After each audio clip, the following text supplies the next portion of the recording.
à tous. Le thème que nous allons présenter aujourd'hui est le nautisme en Martinique. La Martinique est une île dotée d'une multitude d'atouts. En effet, elle présente à la fois un patrimoine culturel dense, mais aussi un patrimoine naturel splendide.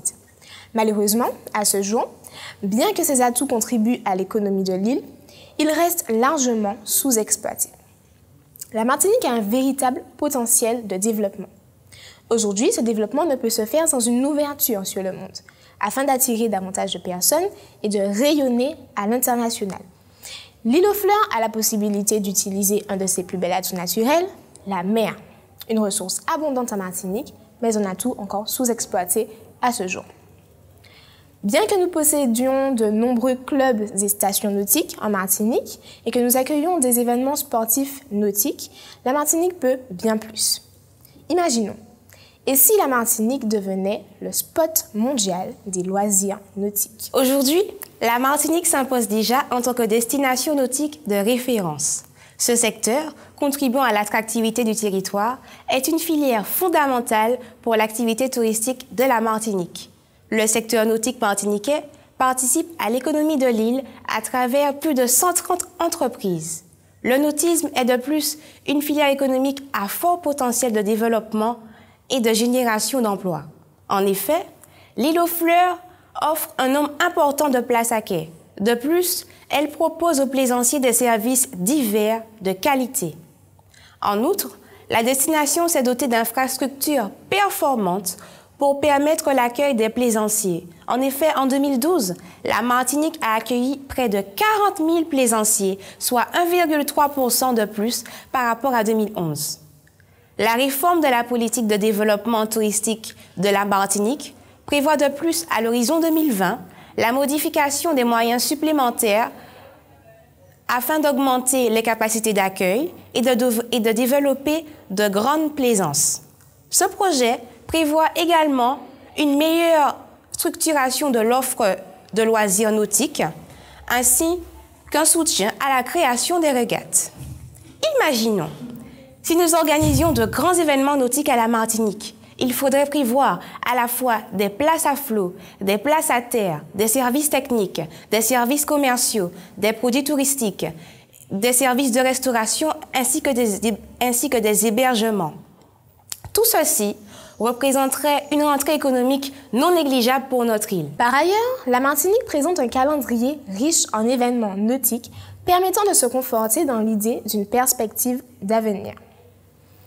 Des événements tels que l'Atlantique Odyssée, la Panerai Transat Classique ou encore la Martinique Surf Pro, le Tour de Martinique des Yoles Rondes et bien d'autres événements qui participent à l'attractivité et à l'animation de notre territoire.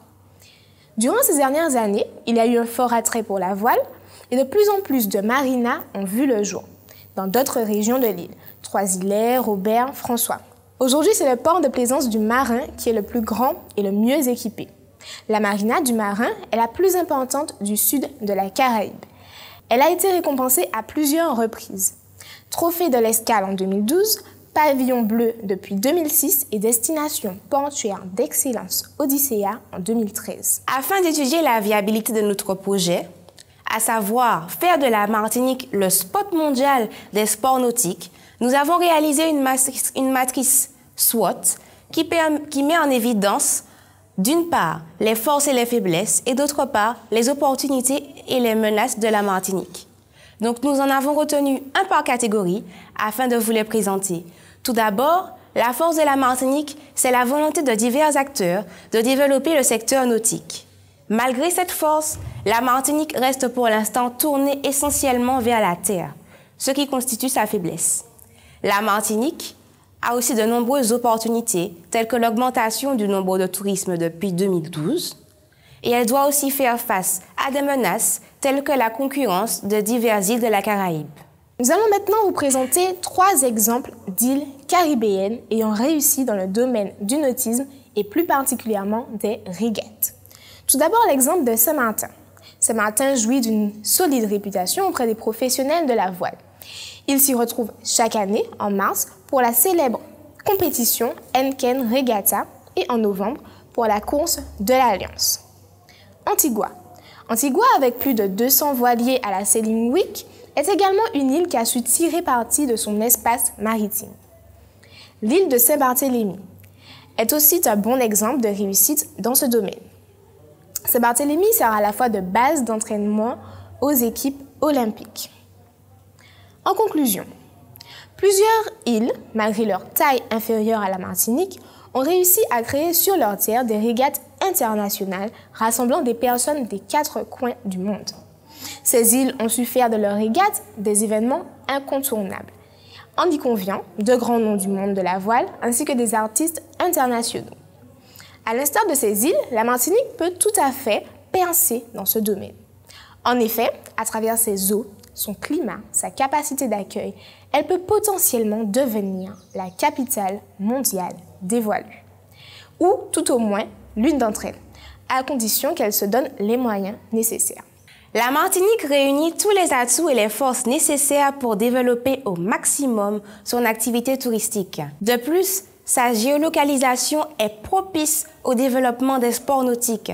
Nous accueillons actuellement un nombre important de tourisme dans le domaine du jet ski, des voiliers et nous bénéficions d'infrastructures et de capacités d'accueil notables. Nous possédons les fonds et les ressources nécessaires à financer nos idées. Il ne nous reste donc qu'à agir. Réussir un tel pari serait pour notre île une occasion de créer des emplois, accroître notre fréquentation touristique ainsi que notre notoriété à l'échelle mondiale. Actuellement, seuls 15 000 voiliers font escale en Martinique alors qu'il y en a 100 000 qui transitent dans les petites Antilles. Grâce au développement du secteur nautique, nous pourrions certainement attirer davantage de personnes.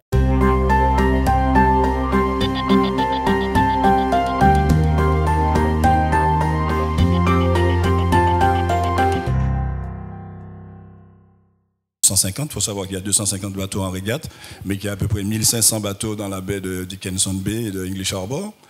La Heineken Regatta, c'est un autre système. Alors, je dois préciser que c'est un petit peu pour ceux qui souhaitent nous aider ou qui ont envie, je parle des collectivités, du président de région en particulier, qui a envie d'une grande régate avec beaucoup de spectateurs et beaucoup de bateaux. La semaine d'Antigua est entièrement financée par l'Association des hôtels d'Antigua et rayonne sur tout ce qui est anglo-saxon, la Nouvelle-Zélande, l'Australie, les États-Unis, l'Angleterre. La Heineken Regatta, c'est une autre histoire, c'est l'histoire de Robbie Ferron, qu'il a conçu il y a 30 à 35 ans, qui voulait un peu faire concurrence à Antigua. Bon, il s'est appuyé sur les mêmes types, tous les mêmes personnes, anglo-saxons. Et il s'est surtout appuyé sur Heineken qui finance, alors pas sur le budget de Saint-Martin qui est un petit budget pour eux, mais sur le budget de Heineken qui est basé à Miami, un peu à l'instar de ce qui avait été fait pour la Panerai. La Panerai, bon, ils sont basés à Miami. Beaucoup de Martiniquais ne savaient pas ce que c'était qu'une montre Panerai. Et le responsable me disait que de savoir qu'il y ait des gens qui connaissent le nom, ça lui suffisait. Le troisième exemple qui a été pris, à mon avis, le plus symptomatique, c'est les voiles de Saint-Barth. Les voiles de Saint-Barth, à l'origine, c'est Luc Poupon, c'est un monsieur qui régatait, qui allait voir ses copains. Qu'est-ce que tu fais? Viens à Saint-Barth. Il faut savoir que Saint-Barth, c'est l'île des milliardaires américains.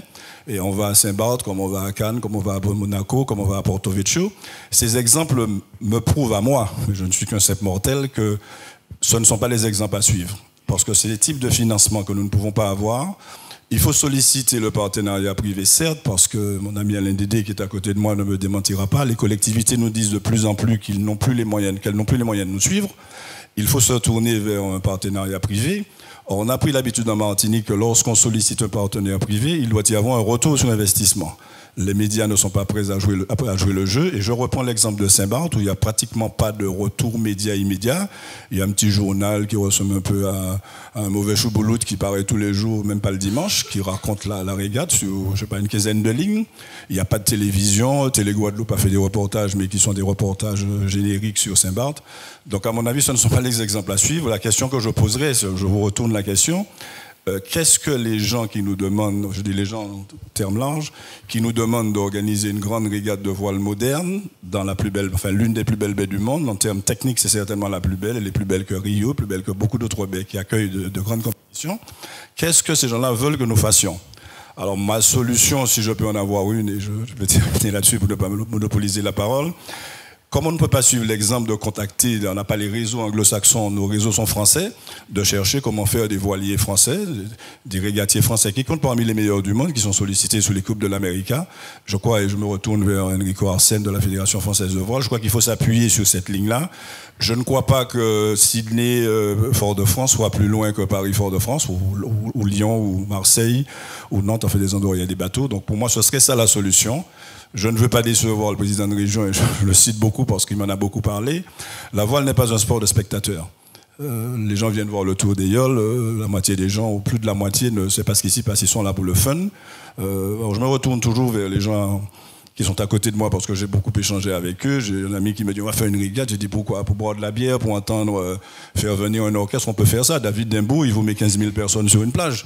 Je ne sais pas si c'est ce qu'on veut. Nous, les régatiers, on voudrait des régates de haut niveau, savoir des tailles de bateaux qui sont acceptables pour nous. Je dirais tout ce qui est de 25 à 40 pieds, ou même à 50 pieds. Bon, les autres grands voiliers, on aura des difficultés à les faire venir parce qu'on est ancré dans une logique de marina. Et je crois que là aussi c'est une erreur. Bon, les voiliers comme Comanche, qui est le voilier le plus rapide au monde, qui fait 100 pieds, lorsqu'il va à Saint-Barth, il mouille à perpète parce qu'il cale 6 mètres de tirant d'eau, Rambleu 88 cale 6 mètres 80. Donc je crois qu'il faut savoir ce que nous voulons, peut-être demander aux régatiers, moi j'ai mon idée mais je ne suis qu'une personne, ce que veulent les autorités, est-ce qu'on a la capacité? Là encore l'exemple de Saint-Barth est significatif. Saint-Barth, les voiles de Saint-Barth, qui est notre exemple favori, les organisateurs ne veulent pas plus de 80 bateaux parce qu'ils n'ont pas la capacité d'accueillir, alors que les autres sont dans des mouvances de 200, 250, ils n'ont pas la capacité d'accueillir plus de 20 bateaux, plus de 80 bateaux.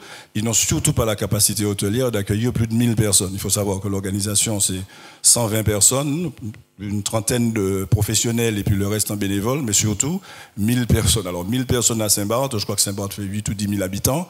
Est-ce qu'on a la capacité en restauration? Est-ce qu'on a la capacité en hôtellerie? Est-ce qu'on a la capacité en taxi? Je pose les questions en retour pour savoir, à ce moment-là, on me dit ce qu'on fait, on contacte les gens qu'il faut et puis on fait venir les gens qu'il faut. Bon, on va contre des gens dont le plus récent a 6 ans. 6 ans, c'est beaucoup pour l'organisation d'une régate. Aussi des gens qui ont 40 ans. Nous, on est en année zéro, il faut qu'on se pose. Donc effectivement, forcément, les fédérations ne sont pas seules et les pratiquants dans cette réflexion qui entremêle finalement la réflexion aussi du politique. On a l'exemple qu'on connaît bien de votre fédération. Vous savez, du Tour de Martinique des Yoles Rondes, pardon. L'internationalisation du Tour des Yoles, je suis obligée d'aller droit au but, puisque c'est le but de cette table ronde, est à l'ordre du jour depuis longtemps et de plus en plus, et ça s'entend. On sait que les autorités régionales se disent prêtes, en tout cas, à vous accompagner sur ce sujet. Donc, l'ingrédient manquant, le politique, est déjà là, mais finalement, qu'est-ce qui manque encore pour passer à un autre niveau et pour que ça se fasse ? Il ne manque pas grand-chose, je vous dirais. Mais on va y arriver, mais je vais d'abord répondre à la question qui est posée, qui est toute simple. Si la Martinique devient un sport mondial, pour vous dire que la Martinique, en ce qui nous concerne au niveau de la fédération, depuis très longtemps, nous avons compris que c'est un sport mondial pour les loisirs nautiques. Et la stratégie que nous avons mise en place, qui est en train de déboucher vraiment sur l'international, a commencé depuis très longtemps, parce que nous avons vraiment pris conscience de ce que nous avons comme matériel et comment mettre en valeur ce matériel pour attirer du monde. Je vais vous donner quelques petits exemples qui peuvent montrer jusqu'où nous pouvons aller. Nous avons ce qu'on appelle les sports de l'extrême. Et nous avons, nous, en Martinique, un bout de notre île qui est terrible, c'est ce qu'il y a autour de Grand Rivière. C'est une zone que nous affrontons en yole tout le temps et que nous avons mis à l'ordre du jour pour un certain nombre de personnes. Tout simplement parce que c'est une zone où le vent accélère terriblement et on est aspiré vers la Dominique. C'est la zone de tous les dangers. Mais c'est un plaisir immense que de se trouver dans cette zone. C'est un exemple, c'est quelque chose que l'on distille un tout petit peu partout pour ceux qui ont vraiment envie d'avoir quelque chose de particulier. Traverser ce que l'on appelle la passe des écuries dans la baie de Aubert. C'est un petit sentier dans l'eau qui est formidable, mais qui crée un plaisir énorme quand on veut essayer de traverser cette zone avec une embarcation comme la Yole. Donc, nous avons essayé de développer un tout petit peu ces différents aspects de la Martinique pour montrer qu'il existe des produits très intéressants que tout le monde, ceux qui le veulent vraiment, pourraient être intéressés. Et là, on s'est rendu compte que en distillant les choses, nous avons eu des retours. On a eu, par exemple, un gros chef d'entreprise qui a eu comme cadeau pour son anniversaire la traversée de la passe des écuries sur une yole. Ça veut dire que l'entreprise a travaillé. Et ceci s'est développé de plus en plus et on a eu des exemples de gens venant de plusieurs pays de l'Europe. Pourquoi ? Parce que ce plaisir nautique retrouvait à travers des expériences que nous mettons en place, d'ailleurs, l'occasion de permettre aux gens de s'exprimer. Et on a des exemples tout simples. Aujourd'hui, il est impensable que Miss France, l'organisation de Miss France se déroule. Il faut absolument que ces demoiselles montent sous l'éole. Et depuis 3-4 ans, on les voit. Sans compter, je vais vous redonner la parole, ce qu'on évoquait tout à l'heure. Vous êtes un cas unique aussi autour de cette table, si unique. C'est que vous êtes le seul à proposer une offre qui est typique, en fait, finalement, qui est spécifique à la Martinique. On a eu récemment l'exemple du journaliste allemand qui voulait parler des yoles alors qu'il était là pour toute autre chose, mais qui a été fasciné, en fait, des yoles rondes, qui a été fasciné, en fait, par ce sport qui est effectivement unique. Donc, je vous laisse. Justement, si vous voulez, à côté de cela, nous avons vu, il n'y a pas longtemps, ce qu'on appelle les strongman, les hommes les plus forts du monde, de beaux bébés. Ils n'ont pas hésité à venir sous les bois dressés. Alors, tout simplement pour dire que nous avons suffisamment de choses à proposer au monde entier, à l'international, pour venir avoir du plaisir dans des loisirs nautiques, particulièrement autour de l'aïeul. La dernière trouvaille que nous sommes en train d'accentuer, c'est ce que nous appelons la Kanawa-yole.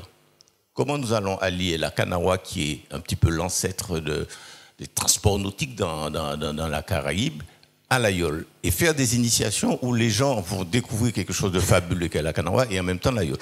Ce petit produit qui peut être déplacé un tout petit peu autour de la Martinique, ça va sûrement intéresser, faire venir des gens. Maintenant, c'est vrai que nous nous occupons des loisirs nautiques, nous nous occupons de la mer, nous nous occupons de notre embarcation, et nous n'avons pas les moyens, justement, de nous occuper de tout ce qu'il y a autour. Bon, il appartient aux politiques, il appartient à l'État de gérer toute cette partie.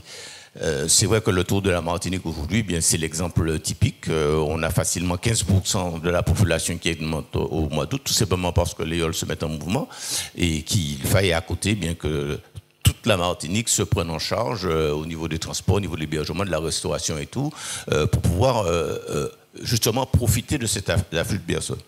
C'est, je crois, aujourd'hui la véritable réflexion, comment utiliser justement ces loisirs nautiques pour pouvoir développer l'économie autour du tourisme. Nous avons, pris la tâche d'un certain nombre de grosses entreprises pour nous aider là-dessus. Nous avons travaillé avec votre entreprise justement sur l'internationalisation du tout. Nous avons travaillé avec Amoris Sport Organisation, qui est une des plus grosses entreprises multinationales organisatrices de manifestations, avec justement comme objectif de créer des manifestations autour de l'aïeul pour ce type d'entreprises avec des moyens techniques, médiatiques colossaux qui vont permettre à des gens de sortir du monde entier et permettre également à des gens du monde entier de découvrir pas seulement l'aïeul sur la mer, mais tout ce qu'il y a autour, c'est-à-dire la Martinique. Mais je réponds à votre question pour dire qu'effectivement, la Martinique pourrait être vraiment un spot mondial, mais à condition que dans toutes les disciplines, que nous puissions vraiment utiliser les atouts que nous avons en Martinique, et puis surtout que ça devienne une volonté politique forte de savoir que nous avons une chance énorme en utilisant notre environnement pour la Martinique, mais également pour le développement de l'économie.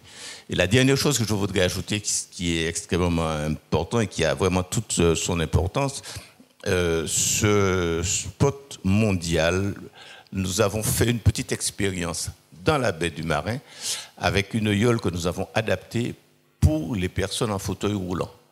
Et si vous imaginez une dizaine de personnes en fauteuil roulant dans une yole prenant leur plaisir dans la baie, ça s'est vraiment développé, à tel point que nous avons eu, là encore, une émission qui s'appelle Les yeux dans les yeux avec une journaliste totalement aveugle, qui a tenu la barre du Niol, qui a navigué et qui a fait un reportage énorme sur la Martinique. Tout cela, ça suscite des envies, ça suscite de l'intérêt. Et c'est comme ça qu'on peut faire venir du monde chez nous. Les personnes à mobilité réduite, d'ailleurs, qui sont confrontées, on a vu ce matin dans la table ronde sur la plongée, un monsieur qui racontait, un touriste qui racontait son expérience, il est en fauteuil roulant, la difficulté à trouver un club qui puisse le recevoir. David Dembourg, on va parler un petit peu de l'expérience. Alors vous, on va d'abord partir avec vous, puis revenir en Martinique. On va partir très loin, au Qatar. Vous pouvez raconter, c'est une expérience qui vous a motivé pour organiser peut-être une manche de championnat du monde en Martinique en 2016. Vous pouvez nous rapporter un peu cette expérience et comment l'envie est née? Alors bonsoir déjà à tous. Donc David Dembourg, président de l'association Jet Attitude. Donc avant toute chose, avant de partir aussi loin, je tiens déjà à remercier mes pairs, je peux les appeler un peu ainsi, Bernard Domergue, Jean Trudeau, Monsieur Dédé, qui ont un petit peu, on va dire, façonné notre vision du nautisme, puisque je suis moi-même un ancien de la voile. Alors c'est vrai que pour parler de l'activité motonautique jet ski, par-delà ce que nous faisons depuis maintenant 6 ans à la Martinique, des manifestations qui se courent sous l'égide d'un règlement bien spécial. Donc déjà, nous ne parlons pas de championnat, mais déjà pour régler quelques problèmes liés notamment au fonds, aux appels de fonds nécessaires pour l'organisation des manifestations, nous avons parlé de challenge. Donc c'est un challenge de club et nous avions déjà à l'époque tourné le dos au règlement fédéral classique, connu comme amenant souvent à des confrontations. Je parle, comme je dis souvent dans mon jargon, le chat qui accompagne une équipe et puis Ariel qui accompagne une autre équipe, et les deux entreprises qui n'ont pas forcément besoin et qui n'ont pas forcément envie de se retrouver en confrontation directe lors d'une manifestation, qu'elle soit sportive ou ludique. Alors au fil des années, les garçons qui sont membres de notre association nous ont permis de pouvoir intéresser, on va dire, les instances internationales par leurs résultats. Donc, on remercie également la collectivité régionale, puisque ce programme est né du président Serge Letchimy, qui, dès son arrivée à la collectivité régionale, nous a sollicité et a demandé que nous puissions avoir un projet notamment un petit peu plus différent, un petit peu différent de ce qui était connu déjà sur le territoire. Et au fil des années, il nous a paru, nous, membres de l'association, important de pouvoir se rendre compte de l'importance du positionnement de la Martinique par rapport effectivement à ce support motonautique. Et on s'est rendu compte assez rapidement que les Antilles, donc la Martinique, la Guadeloupe, les Antilles d'une manière générale font rêver.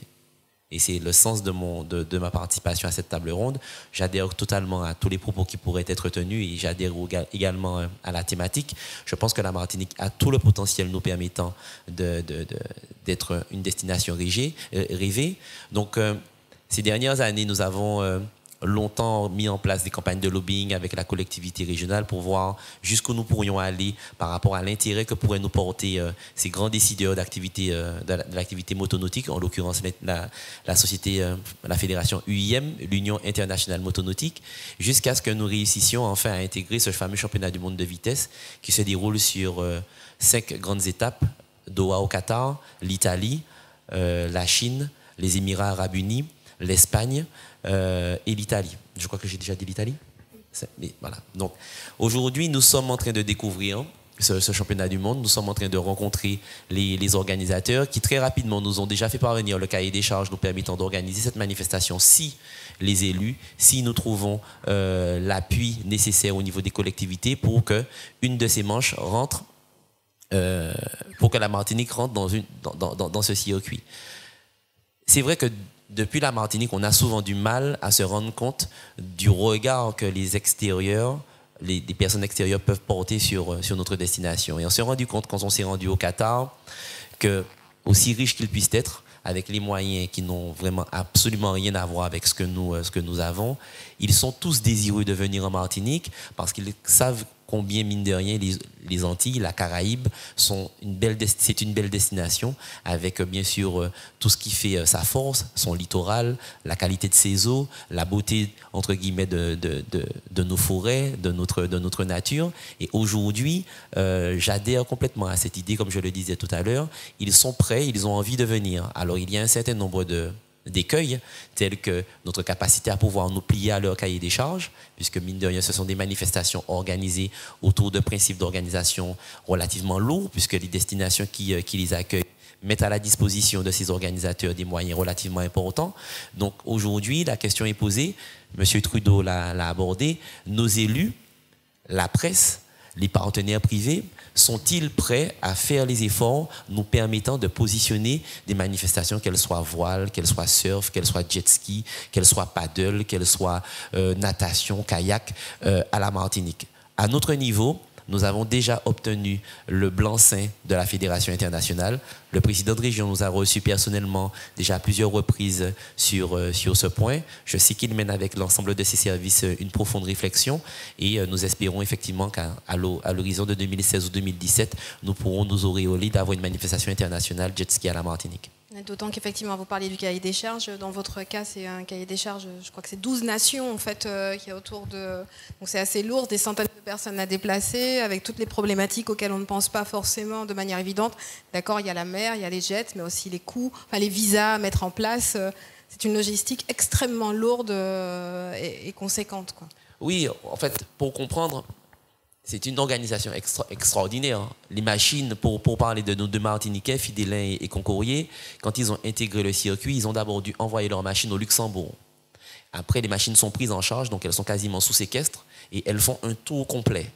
Donc, positionner effectivement les garçons, positionner la Martinique dans ce circuit, vous le comprendrez, c'est tomber d'accord sur le temps d'acheminement des machines, ne pas avoir de problème de grève, ne pas avoir de problème de saisie de port. Vous imaginez une cinquantaine de containers avec du matériel aussi mis pour la mise en place de la manifestation que comprenant le matériel. Si pour X raison la manifestation ne peut pas se faire parce qu'il y a un problème sur le port, c'est un désastre économique. Donc c'est vrai que il n'y a pas que le sport, il y a une réalité organisationnelle à prendre en compte qui peut être très lourde et qui peut être très lourde de conséquences si d'aventure on vient à avoir un petit souci. Et une adhésion finalement sociétale, en fait, ça doit être aussi un projet de société. Parce que cette table ronde porte le nom de loisirs nautiques et pas de sport.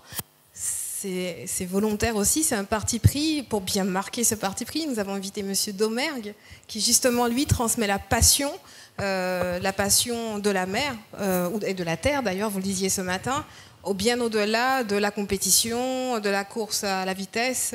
Donc, est-ce que vous pouvez témoigner sur l'association H2O? Le micro, je vais garder celui-là. Oui, bonjour.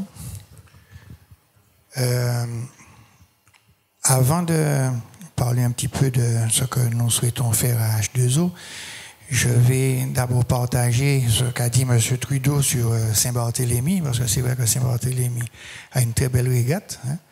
Mais quand on va à Saint-Barthélemy, pour trouver un Saint-Barth, on les cherche avec comme une épingle dans une botte de foin. Hein. Ils ont été complètement engloutis, hein, et on ne les voit plus. Et je vais aussi rebondir sur ce qu'a dit M. Anédédé et sur ce que je disais un petit peu ce matin. On ne va pas faire venir de touristes ici pour les loisirs nautiques si nous n'aimons pas notre pays. L'Aïol a réussi, entre guillemets, en si peu de temps, parce que les gens de l'Aïol sont passionnés par la Martinique. Il faut bien qu'on comprenne ça. Hein? On parle de tourisme nautique et tout ça, ça peut faire venir des gens. Mais déjà, chez nous, il y a un potentiel de touristes martiniquais qui peuvent adhérer à ces loisirs nautiques.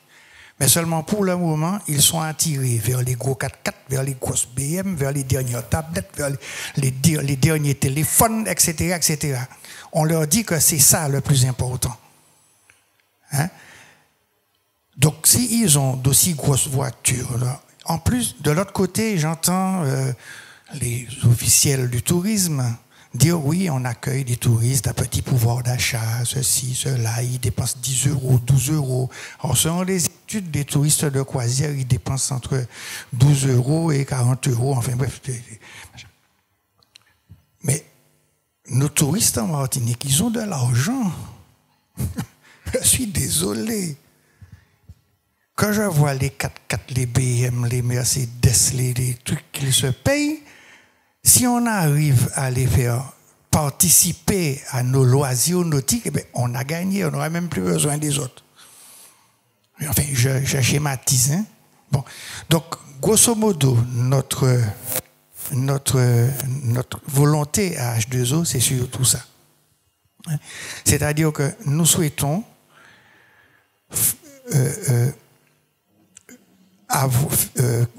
pas créer, mais nous souhaitons former, éduquer de vrais Martiniquais, des militants de la Martinique. Et c'est comme ça que moi, je pense qu'on va y arriver, des gens qui vont valoriser leur pays, qui vont participer aux activités de leur pays. Alors, bon, je ne vais pas être trop long, hein, mais pour ce faire, hein, nous avons développé ce que nous avons pompeusement appelé une vocation.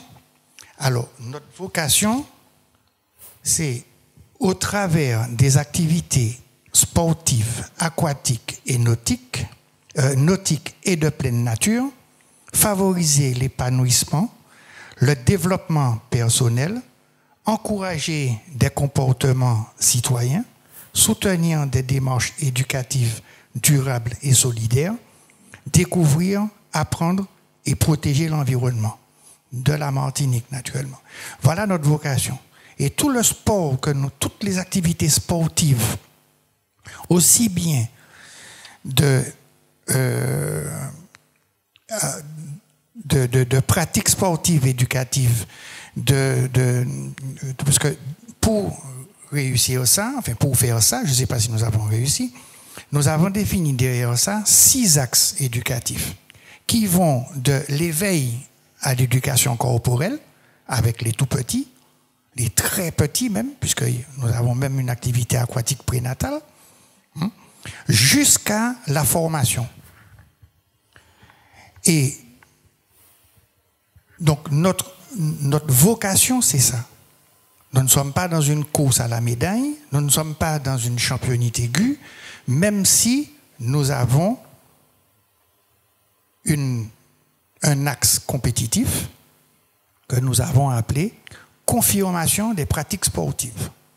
Hein? Et je suis sûr qu'Alain Dédé, en tant qu'ancien professeur de gymnastique, doit se dire au côté il prend tard. Bon, voilà. Donc, voilà un petit peu comment nous avons organisé. Maintenant, donc, les enfants, nos adhérents, depuis les enfants jusqu'aux aînés, tout au long de leur présence à H2O, et pour certains, même si H2O n'est là que depuis 15 ans, mais il y en a qui viennent actuellement à la piscine. Je suis en train d'accueillir, compte tenu que ça fait 43 ans que je suis à Texaco, je suis en train d'accueillir la 4e génération. Il y a des arrière-grand-mères qui amènent leur arrière-petit-fils. Hein? Donc ça prouve qu'il y a un travail qui est fait, je ne sais pas, mais bon, ni en bagaille là en tout cas. Hein? Donc derrière ça, tout ça, c'est faire apprécier la Martinique, faire aimer la Martinique, protéger la Martinique. Hein? Et toutes nos actions tournent autour de ça. Alors c'est vrai, nous avons des actions qui sont des actions vitrines. Bon, la première action vitrine, je vais en dire simplement 3 pour ne pas allonger le débat. Notre première vitrine, c'est ce que j'en parlais ce matin, c'est la section d'éveil sportif. Nous sommes contre l'utilisation des enfants à des fins compétitives, hein, parce que c'est pour moi, une véritable maltraitance. Quand un enfant de 9 ans, 10 ans doit s'entraîner tous les jours dans un même sport, pour moi, c'est de la maltraitance. Et qui n'a aucun avenir en plus. La plupart du temps, 98% des fois, à 12 ans, 13 ans, ces enfants-là arrêtent. Alors qu'ils arrêtent la pratique compétitive, c'est triste. La plupart du temps, on lui en fait le reproche en plus. Après tout ça, nous fait bon là, on va quitter nous à présent. Il y aura dit que c'est une faute client encore si, voilà, après tout ça, nous fait bon, on va quitter nous, on va arrêter, machin, nous n'y en championnat, on les arrêter. Bon, voilà, on le met en cause encore. Hein? Alors, mais c'est pas ça le plus grave pour moi et pour nous, c'est que derrière ça, l'enfant refuse toute implication associative. Il ne veut plus rien faire. Et là commencent les vrais problèmes pour la famille. hein, avec tout ce qu'il y a autour de l'environnement des enfants dans les collèges, dans les lycées, et patati et patata. Donc, ces enfants-là, pendant 3 ans, ils font à un rythme correct, plus que correct, de la natation, du judo, du kayak, de la randonnée pédestre, ils ont 10 randonnées par an, du gommier, de la randonnée palmée, de la plongée en bouteille. Nous avons des interventions du Corbet des Sciences qui vient leur faire des trucs sur la mangrove, sur les oursins, sur les lambis, sur les tortues. Voilà, on leur apprend véritablement le pays, tout en les préparant physiquement et mentalement à la pratique sportive. Si, au final de compte, ils choisissent un sport, le pratiquer en compétition. Ils font également une année sur 2, soit des marionnettes avec Jala, soit du cerf-volant avec Georges, qui n'a encore, bref, j'ai oublié son nom. Mais voilà, on essaie d'en faire de véritables ambassadeurs du pays, qui pourront parler de leur pays quand ils seront, s'ils atteignent le niveau international par hasard, hein, ils sauront parler de leur pays. Hein? Merci. Juste 2 secondes. Hein? Alors, certains me disent, oui, mais quel résultat ces enfants-là ont obtenu? Alors, déjà, ce sont les enfants qui, au niveau local et au niveau national, ont obtenu d'excellents résultats. Il y en a un qui ne va pas tarder à exploser au niveau international. Mais comme je dis, quand on me dit, mais pourquoi tu ne vas pas dire ça sur les zones, pourquoi tu ne le dis pas? Je dis, non, moi, je n'ai pas le droit de le dire. Si ce qu'il a fait chez nous à H2O lui a servi, et s'il est conscient que c'est grâce à ça qu'il a atteint ce niveau-là, c'est à lui d'aller le dire, pas à moi. Donc, juste deux petites secondes. Nous avons 2 autres actions que nous faisons, qui s'appellent les Paguettes la réussite, où les enfants d'10 classes des quartiers prioritaires de la ville suivent un cycle kayak de 8 séances. Ensuite, ils font une sortie sur un site pittoresque de Martinique. Et ensuite, ils doivent réaliser un reportage, un diaporama sur leur pratique du kayak et sur leur site qu'ils ont visité. Et sur le site qu'ils ont visité. Donc, vraiment, ils cherchent. Et la dernière action que j'avais nommée, c'est le raid kayak nature, que nous arrêtons d'ailleurs, parce que bon, c'est très compliqué à réaliser. Hein, c'est un raid kayak que nous faisons aussi avec des enfants des quartiers prioritaires, où nous faisons Robert Cap-Chevalier en 5 jours, 5 étapes. Hein, et il y a des enfants qui sortent de là complètement métamorphosés de leur aventure. Merci beaucoup pour ce témoignage qui était extrêmement important. Parce qu'on le disait, quel que soit ce qu'on veut faire à l'international ou même si on veut accueillir du monde, il faut d'abord maîtriser son pays, son territoire et donc la mer avec. Enrico Arsène, vous êtes conseiller technique sportif de la Fédération française de voile, détaché du ministère des Sports, direction jeunesse et sport et cohésion sociale. Je ne suis pas sûre que vous soyez d'accord avec absolument tout ce qui vient d'être dit, puisque vous êtes quand même dans une logique assez compétitive, hein, finalement. Je pense que vous partagez par contre l'ensemble des bénéfices hein, d'une discipline telle que la voile chez les enfants, donc je vous laisse réagir. Bonjour à tous, merci aux organisateurs pour ces ateliers de la mer. Hein. Au risque de surprendre, je suis aussi d'accord avec tout ce qui vient d'être dit. Ça veut dire que on a ici présent sur ces ateliers de la mer un panel de tout ce qui peut se faire en termes de loisirs nautiques et aussi sur la partie sportive dans le nautisme. Et si nous sommes présents, c'est parce qu'avant nous, il y a eu des pionniers qui ont posé des jalons. Et maintenant, on est en train de passer à une deuxième étape dans laquelle les voyants sont au bleu. Et c'est assez intéressant de voir que nous sommes à ce moment de l'histoire qui nous permet justement de continuer, hein, d'aller un petit peu plus loin sur les loisirs nautiques, sur plusieurs aspects. Les enfants ne font pas, excusez-moi, vous n'avez peut-être pas compris sur quoi je voulais que vous réagissiez, c'est sur la compétition chez les enfants en bas âge. Tout à fait. La compétition sur les enfants en bas âge, c'est une forme de compétition. Hein. C'est une façon de rentrer, de se développer en tant qu'homme, parce que aussi la vie n'est pas simple et ils font face à des difficultés qu'il faut résoudre. Et la compétition est un espace où à un moment il y a une situation un peu stressante ou plusieurs situations stressantes.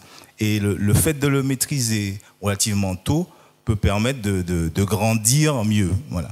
Et en même temps, je comprends certaines réticences sur la championite à prématurée, ou sur l'entraînement. Et ça fait partie justement de ma fonction de prévenir le risque de surentraînement, puisque nous avons dans nos missions la prévention du sportif. Et justement, j'interviens à ce moment-là sur la qualité des contenus d'entraînement et des situations qui sont proposées pour que l'épanouissement et le progrès soient total. Donc ça fait partie des compétences métiers, puisqu'on parlait de transmission et de savoir, qui sont possibles, hein, puisqu'on est dans un système économique dans lequel nous travaillons sur des métiers, et la voile a la particularité, comme beaucoup de disciplines du nautisme, d'être sur le secteur marchand. Donc ça veut dire que nous avons des professionnels qui travaillent, qui sont sur un label de qualité, qui doivent être performants, hein, puisqu'ils doivent transformer les clients qu'ils reçoivent. On démarre par le très bas âge, hein, puisqu'on a un produit qui n'est pas encore arrivé en Martinique, mais si on devient un spot mondial, peut-être pourrons-nous démarrer par attirer les regards sur ce qu'on appellera le jardin des mers. C'est vraiment une niche pour l'instant sur le 4-5 ans, et c'est vraiment une initiation à tout ce qui est nautique. Voilà. C'est découverte du milieu, de l'environnement, sensibilisation marine, etc. Donc ça fait partie des projets de développement qui sont possibles, qui sont susceptibles de pérenniser de l'emploi et des structures, quelle que soit leur forme, hein, puisqu'on est aussi bien sur la forme associative que sur la forme de l'auto-entrepreneuriat, puisque la Fédération française de voile a labellisé tous ces formes d'entreprise ou d'associations sous son label École française de voile. Donc on peut décliner l'ensemble de l'offre partant de la cession par l'initiation, de la passion vers le métier, vers la professionnalisation et vers la création d'événementiels. Donc on peut être présent sur l'autisme sur beaucoup de paramètres, avec beaucoup d'avantages. C'est le fait que l'âge d'entrée il est très bas, mais il n'y a pas d'âge de sortie. Donc là, on est aussi bien sur la compétence métier, qu'à un moment aussi, il va falloir développer ce qu'on appelle le loisir sportif et le sport santé. On y arrive, puisque vous savez, la courbe de la population est en train d'évoluer, et il va falloir s'occuper des seniors, mais des très jeunes. Donc, on s'aperçoit que dans l'évolution des pratiques, on est sur des formes diverses et variées. Il y a un petit peu ce qu'on va appeler les zappeurs, hein. Ils font une activité spot, et après ils se déplacent, ils changent d'activité. Donc nos structures doivent s'adapter à toutes ces formes de clientèle et proposer des produits susceptibles d'abord d'être accessibles, de les fidéliser et permettre ensuite de recruter de façon à ce qu'on soit tout le temps en mouvement pour ramener de plus en plus de gens qui sont sur place à avoir un savoir-faire. Ça veut dire maîtriser l'environnement nautique, parce qu'il fait partie de la Martinique. Et ça, on a parlé dans le diagnostic SWOT de la volonté des acteurs. On a aussi un avantage fort, c'est qu'on a une multitude de lieux de pratique qui sont extraordinaires, dans des conditions très sécurisantes, relativement peu hostiles, et offrant on est sur 25 degrés, donc beaucoup nous envient de par le monde. Donc à nous de faire de ces atouts environnementaux des atouts force, de façon à ce qu'on soit tout le temps en adaptation et même en devançant l'offre, hein, puisqu'on a une multitude d'offres qui sont en train d'arriver. On n'est pas seulement les clubs de voile dont je m'occupe plus particulièrement, ne sont pas que sur la pratique locale, ils sont de voile particulièrement, ils sont sur une offre variée, puisqu'il faut, on est quand même dans un modèle économique, donc il y a l'initiation au modèle nautique, on commence par la voile, mais on peut faire du kayak, on est sur les nouvelles pratiques, le stand-up paddle par exemple, sont en train d'arriver, les clubs dans les produits qu'ils sont en train de développer vont vers ce qu'on a appelé dans le Nord, mais le nom est déposé dans le longe-côte, maintenant on est sur la marche aquatique. Il s'agit de marcher à contre-courant et pour le bien-être. D'accord, donc vous développez vraiment des offres voilà, ça fait partie très larges pour un public de plus en plus large. Vous élargissez les tranches d'âge, des plus petits. Tout à fait. Je pense que l'activité voile en particulier et les clubs ont cette qualité et bien d'autres activités nautiques. Hein. Il ne faut pas être exclusif, bien sûr. L'idée, c'est qu'ils mettent un pied dans l'eau et qu'ils en sortent le moins souvent possible. Vous avez une approche qui semble être très, comment dire, assez marketing finalement, dans votre posture en tout cas. Je ne parle pas de la fédération en général, puisque vous parlez de produits, de clientèle. C'est un parti pris. Vous m'avez évoqué aussi, peut-être pas encore, mais on pourra en parler aussi, de la plateforme de e-commerce. Oui. C'est parce qu'il faut aider les clubs, c'est parce qu'il faut soutenir la discipline, ou c'est une approche vraiment marché en fait? C'est une approche qui vient du fait qu'il y avait une perte de licence et le modèle un petit peu était en train de s'essouffler, et il a fallu le redynamiser. Donc on sait que les échanges en 2012, des échanges sportifs, c'était 36 milliards d'euros. D'accord, 1,74% du PIB. Donc la fédération s'est penchée sur le pourquoi du comment. Pourquoi elle avait une fuite des pratiquants et comment rendre accessible et fidéliser et recruter. Donc ce fait, il y a vraiment une démarche marketing et ça ne doit pas faire peur en fait de fidéliser. Hein. Il faut d'abord proposer aux gens de proximité de leur dire que c'est pour vous pouvez le faire. Donc allez les démarcher. On a la méthode traditionnelle du flyer, etc. Mais il faut s'inspirer des nouveaux produits. Le e-marketing, on est dans un monde 2.0, 3.0 qui est en train d'avancer. Et la fédération a pris ce parti pour soutenir les clubs. Avec notamment un site qui s'appelle fairdelavoile.fr qui référence l'ensemble des offres des clubs labellisés. Qui vous tapez et vous choisissez, je veux être au marin, je veux un stage de voile pour mon enfant de moins de 12 ans, et vous savez, sur la Martinique, après vous pouvez spécifier votre offre et vous trouvez de quoi il s'agit. Alors, et pour toujours être en pointe et pouvoir répondre aux nouveaux besoins, il y a eu effectivement cette plateforme de e-commerce qui a été développée avec un partenariat, la société Partenaire Talent, pour ne pas la citer, qui permet de vendre des offres en ligne. Voilà. C'est une plateforme de commerce où tous les clubs peuvent y accéder. Bon, elle n'est pas gracieuse surtout, puisqu'elle se réfère au chiffre d'affaires à un certain moment, puisqu'on est dans un cercle vertueux économique. Et vous démarchez, vous proposez votre offre. Alors, vous pouvez vendre en ligne vos offres, mais vous pouvez garder aussi sur la même plateforme la vente au guichet. Ça veut dire que 6 mois avant, vous connaissez votre taux de remplissage, vous êtes capable d'avoir votre... si vous faites un apport de moniteur, ben de faire le recrutement nécessaire et de pouvoir annualiser votre activité. D'accord. Donc c'est vraiment un business model finalement extrêmement bien pensé et qui peut être surprenant effectivement pour une fédération sportive, mais qui assurera peut-être aussi sa pérennité. Autre exemple, l'UCPA, qui a justement les loisirs nautiques pour produits finalement. Ce que vous offrez, ce sont des loisirs. Vous, votre public, c'est essentiellement des touristes. Donc vous êtes de l'UCPA du Vauclin. Qui vous recevez, ils viennent pourquoi en fait ? Alors tout d'abord, je remercie les organisateurs de nous convier à cette table ronde. Je suis heureux de participer aux côtés de piliers du loisir nautique en Martinique. Donc l'UCPA, c'est Union nationale des centres sportifs de plein air. C'est une association loi 1901 de niveau national reconnue d'utilité publique, donc qui permet à de nombreuses personnes, notamment les Français, mais aussi internationales, de voyager au travers du monde et de pratiquer les activités sportives, les loisirs nautiques aussi particulièrement. Et donc sur la Martinique, on est représenté sur 2 centres, donc au Vauclin et à Saint-Pierre, où les gens viennent pratiquer donc les loisirs type voile légère, donc la planche à voile, le catamaran, le kitesurf, également du kayak, du paddle, du surf.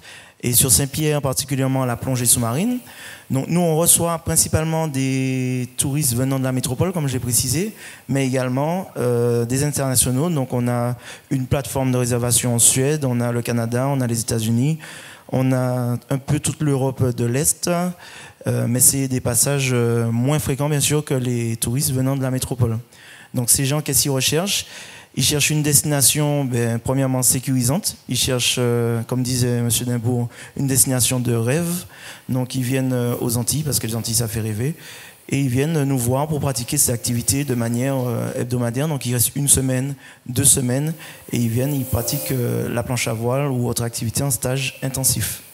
Donc, à partir de là, nous, notre politique, c'est quand même de démocratiser les activités sportives.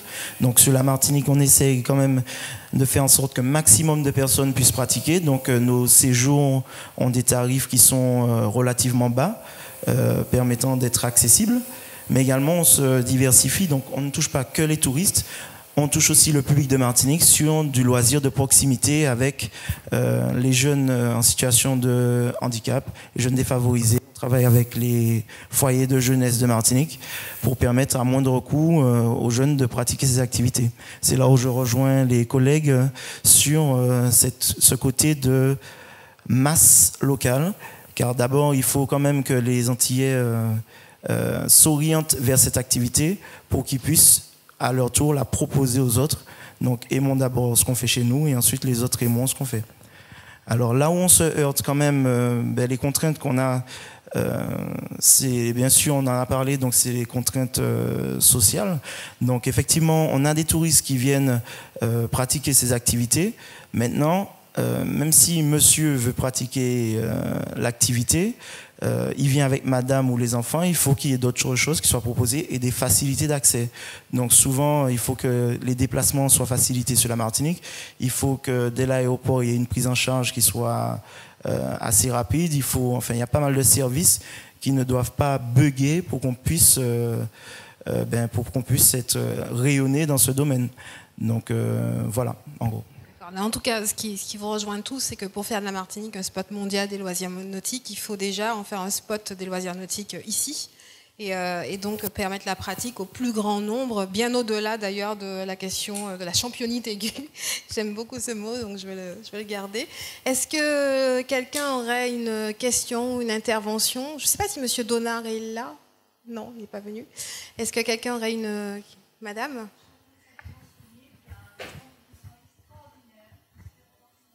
Oui, on a parlé, oui, tout à fait au début, mais vous pouvez continuer à témoigner.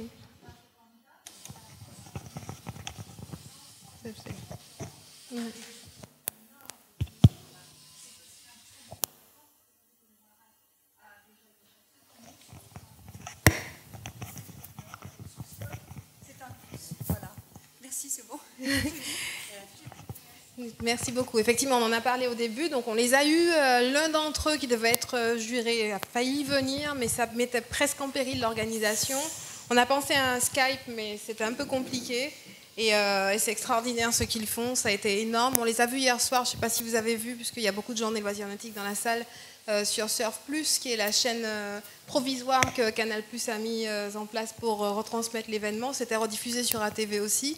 Et il y avait justement le président de la région Martinique qui intervenait, qui était sur le plateau de Surf Plus pour parler de cet événement, qu'il a soutenu parce qu'effectivement, sans les pouvoirs publics, un événement d'une telle ampleur serait impossible.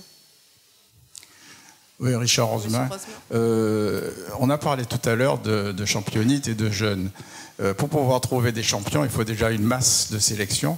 Donc ça veut dire que si on intéresse les jeunes, on pourra ensuite sélectionner les jeunes qui sont prédisposés à devenir champions, mais on ne les trouvera pas si on ne fait pas de sport. C'est ça la... Ensuite, mon fils était en région parisienne et il était en CP, il était allé en classe de mer, en Bretagne. Il est évident que Paris-Bretagne, c'est tout près, alors que Fort-de-France, c'est loin de la mer, que le Marin, c'est loin de la mer, que l'ensemble des communes, parce qu'on a 27 communes côtières, elles sont toutes loin de la mer et on ne peut pas faire de classe de mer. Voilà, donc c'est ça le problème. Et nous avons absolument rien, l'éducation nationale a prévu cette possibilité. Pourquoi nous ne le faisons pas ici? Nous sommes toujours dans l'esclavage, etc., alors que l'avenir, c'est la mer. Quelqu'un a envie de réagir? Oui, bien sûr.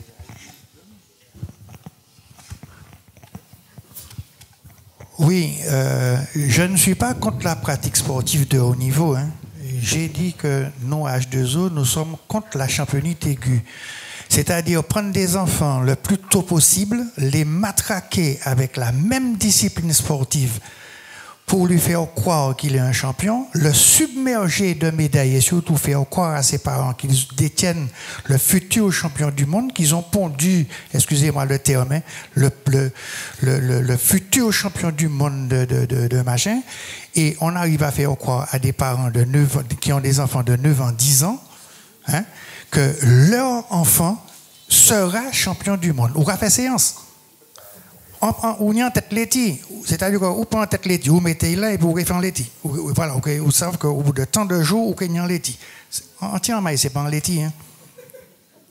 Donc, et de plus, et ce ne sont pas les gens autour sur l'estrade qui me contrediront, l'âge des sportifs de haut niveau ne cesse de monter. C'est-à-dire que les super champions à la chaîne Goula, la Nadia Comaneci de 12 ans, 13 ans, 14 ans, c'est fini parce qu'on a compris, hein, le monde sportif a compris que c'est la mauvaise piste. Hein. Dans certains sports en Martinique, on n'a pas compris. L'année dernière, juste une petite parenthèse, l'année dernière, il y a un enfant, avant la rentrée, le jeudi précédent la rentrée, qui a été pris de convulsions, de cauchemars, de fièvre, de vomissements la nuit. Et quand on me demande, mais on m'a appelé me demander qu'est-ce que c'est. Je suis un médecin, hein. Mais le lendemain, enfin, il y a quelqu'un qui est venu me voir me demander qu'est-ce qui s'est passé et tout ça. Cet enfant-là avait 10 ans. Il rentrait au cours moyen 2 le lundi. Depuis le début du mois d'août, il s'entraînait 2 fois par jour. Je suis désolé, c'est de la maltraitance. Je dis et je répète que les enfants doivent avoir une pratique sportive pluridisciplinaire.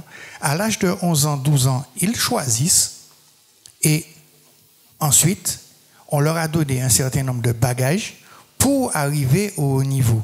Quand un enfant arrive à 12 ans, 13 ans, il ne sait pas boire, il ne sait pas manger, hein, il ne sait pas dormir, il ne sait pas se brosser les dents, il ne sait pas ne pas se nettoyer les oreilles jusqu'au fond, etc., etc. Eh bien, on n'en fait pas un sportif. Hein, ce n'est pas le sujet du jour, je sais, mais bon, je fais une petite je fais un petit encore. Et la pratique sportive, hein, c'est pas Tiens, ce qu'on entend en Martinique, ce n'est pas ça du tout. Hein. On a le temps, et si on les prépare bien, justement, quand ils sont jeunes, eh bien, ils iront au plus haut niveau. Quand on les massacre à 9 ans, 10 ans, 12 ans, eh bien, ils arrêtent. Effectivement, je pense qu'on peut sortir un petit peu du débat. Monsieur Bajal aimerait intervenir, comité martiniquais du tourisme. Oui. Alors, au début, on a évoqué les événements sportifs, et en particulier le Tour des Yule Round de la Martinique, qui est une belle compétition. Seulement, il y a quelque chose qui me gêne dans cette compétition, c'est les conséquences sur l'environnement. J'ai assisté je suis arrivé après une étape sur Fort-de-France, c'était indescriptible. Vraiment, partout, c'était jonché d'ordures, de canettes de bière, bref. Je voulais demander à l'NDD quelles sont les mesures, selon lui, qui pourraient être prises en collaboration avec l'État, les autorités, pour essayer de limiter les dégâts. Parce que je pense qu'il y a des dégâts, aussi bien sur terre que sur mer. Merci. Monsieur Dédé, je vous invite à répondre. Juste avant qu'Alain ne réponde précisément à ta question, il y réfléchit, comme il ne sait pas encore comment te répondre. C'est juste une anecdote. Lorsqu'on a fait le Mercury Day, ce problème avait été évoqué et ils avaient décidé de vendre des timbales en plastique avec le logo du Mercury Day, à les mettre en caution, de manière à ce qu'il n'y ait pas de timbales en papier. Mais qu'est-ce qui s'est passé? Les gens ont regardé les timbales à titre de souvenir et ils ont jonché le sol de papier. Donc Alain va te répondre maintenant. Je vais répondre, mais je vais profiter pour vous donner peut-être quelques petites informations qui vont me faire frémir. C'est un problème, hein, c'est vrai. L'environnement, ça fait partie d'ailleurs du thème du tour de cette année, la transition énergétique. C'est ça notre thème. C'est-à-dire que nous allons essayer de sensibiliser les gens un petit peu. Et nous avons travaillé l'année dernière sur ce thème avec Cap Nord pour essayer justement de faire comprendre aux gens. Mais je me sens nullement gêné parce que le carnaval, c'est pire quand tu vas au Grand Fort-de-France. Donc, ce n'est pas un problème d'organisation, de manifestation, c'est un problème de responsabilité des Martiniquais. Nous essayons justement à travers nos manifestations de sensibiliser un petit peu les gens sur cela. Et pour te répondre, tu parlais des scolaires, eh bien, je te dis avec plaisir qu'aujourd'hui, eh bien, il y a 14 embarcations sur l'eau avec 14 équipes de lycées. Donc, nous avons aujourd'hui le championnat des lycées de Yolwol. Donc ça veut dire que nous commençons déjà à ce niveau.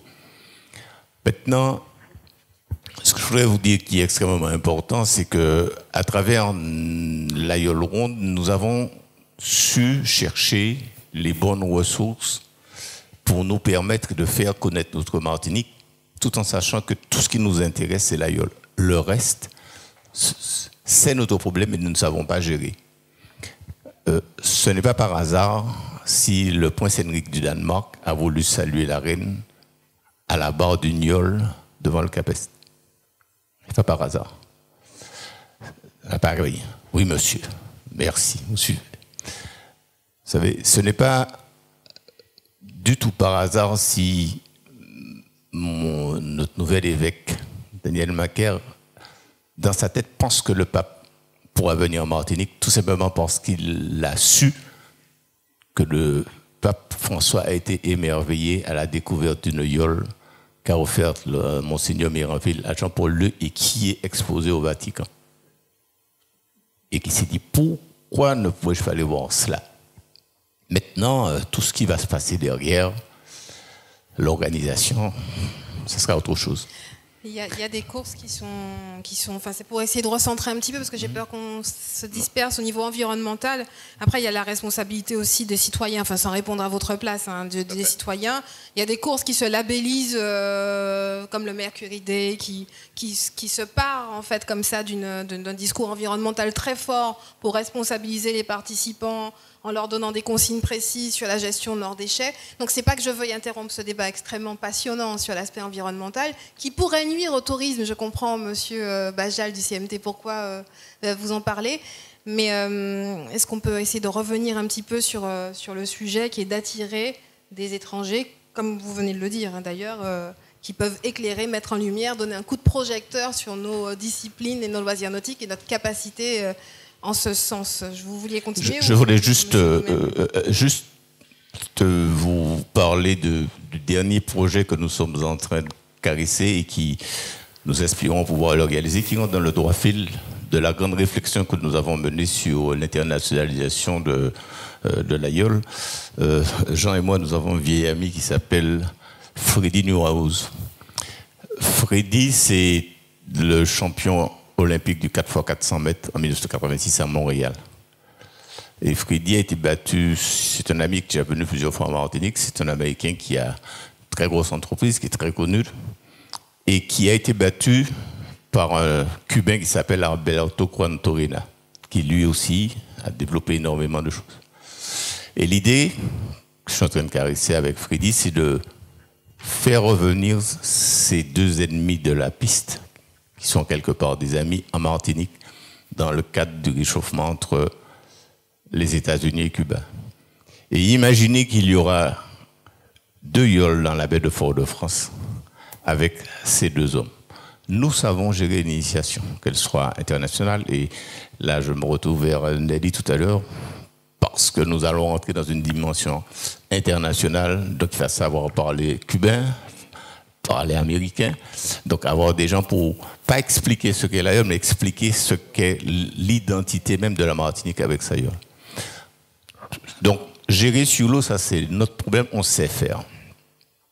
Mais gérer tout l'aspect médiatique qu'il y aura autour de cet événement, on ne sait pas faire.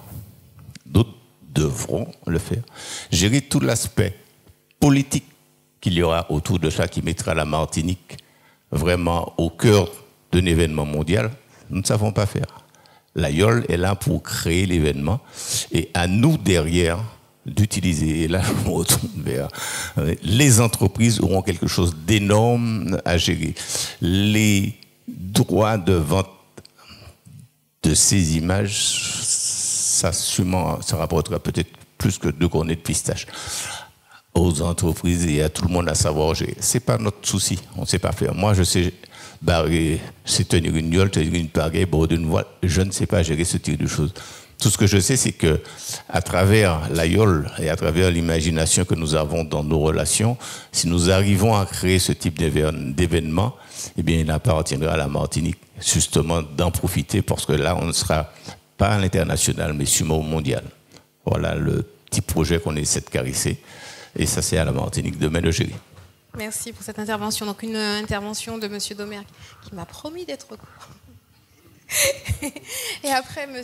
Mornay, le directeur de la mer. J'avais quand même fait une réflexion là. Si Alain Dédé dit qu'il n'est pas fort en communication, eh bien, c'est le monde à l'envers. Bref, glissons. Juste 2 petits mots à M. Bajal et à M. Dédé, hein, pour vous montrer encore comment nous souhaitons travailler à H2O. Hein. Nous avons une action où nous faisons, que nous appelons la Française en vacances, où tous les après-midi, pendant les vacances de juillet et août, nous sommes à la Française et nous offrons des activités nautiques aux enfants qui passent leurs vacances à la Française. Hein? Ça fait 6 ans que nous faisons ça. L'année dernière, nous avons ajouté la randonnée palmée. Eh bien, en randonnée palmée, pour les éduquer, alors on les éduquait, enfin on les formait un petit peu au Palmas que tu bats le lundi, et le vendredi, on les emmenait en randonnée palmée du côté de la Grotte aux Chauves-souris, l'île des Ramiers, etc. Mais le lundi, les 2 lundis qui suivaient le départ et l'arrivée du Tour des Yoles, eh bien, l'initiation à la randonnée palmée, c'était de se promener dans toute la Française et de ramasser toutes les timbales, des fourchettes, des assiettes qui avaient été, entre guillemets, jetées à l'eau. Et il n'y en avait pas tant que ça, hein, par les gens qui suivaient le Tour des Yoles. Alors c'est vrai, oui, mais il faut le dire. Mais non, mon père ne va pas dire ça. C'est eux qui... Les enfants, on les éduque. Merci, et puis ils vont continuer leur combat. Merci pour cette intervention complémentaire, ce qui montre que par complémentarité, dans le cadre d'un projet justement plus global, voilà, on peut lever beaucoup de freins. Monsieur Mornay, d'abord, directeur de la mer, puis David Dimbourg. Bon, tout d'abord, comme toujours, sur cette table ronde, on a des gens passionnants parce que passionnés, donc c'est très agréable. J'ai une observation et une question. Les observations, tout ce qui relève de ce débat, j'entends bien qu'il y a 2 goulets d'étranglement traditionnels, on les retrouve souvent pour le développement des activités maritimes d'une manière générale et du nautisme en particulier. Le premier, c'est la qualité et la capacité de l'accueil en Martinique, et le deuxième, c'est le transport aérien et les liaisons aériennes. Si on ne respire pas à travers des liaisons sécurisées, régulières, effectivement, on aura beau se débattre, on aura beau avoir le déploiement de bonne volonté comme nous avons aujourd'hui, il y aura toujours une difficulté. Ça, c'est une observation à discuter, naturellement. Mais je sais que le comité martiniquais du tourisme a pris la mesure de ces difficultés. J'ai une question, mais là, peut-être qu'il n'y aura pas de réponse aujourd'hui. Pourquoi tant d'argent pour le foot et si peu pour les activités nautiques? Merci. Merci pour ces questions. David Dimbourg. Alors, c'est vrai que tout à l'heure, j'ai parlé beaucoup du Qatar, répondant à l'animatrice du débat. Aujourd'hui, pour rebondir directement, et l'occasion est toute trouvée de répondre à M. Mornay, Jet-Attitude aujourd'hui a réussi à convaincre monsieur le préfet et le président de région, voyant l'activité motonautique jet ski, une thématique intéressante pour le développement de notre littoral et bien sûr une force d'attractivité pour l'ensemble des activités nautiques. Nous travaillons déjà depuis quelques mois à la création d'une base motonautique. Donc, je sais que la ville de Schellcher, j'ai eu l'occasion d'échanger avec M. Michel Zoug.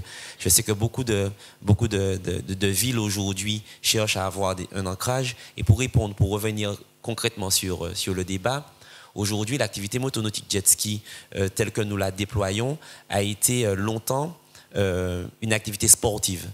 Et cette année, nous espérons réussir une transition très importante où nous allons quasiment délaisser les activités sportives, mais nous préparons à faire de gros efforts pour pouvoir organiser des manifestations ouvertes à monsieur tout le monde, pour permettre à un maximum de Martiniquais, pour rebondir également sur ce que disait Bernard, pour permettre à un maximum de Martiniquais de s'approprier véritablement la mer. Que ce soit la voile, que ce soit le paddle, que ce soit toutes les activités nautiques d'une manière générale, sont forcément des forces vives pour le développement de notre activité et pour pouvoir envoyer un signal fort au reste du monde pour faire savoir qu'il existe des choses.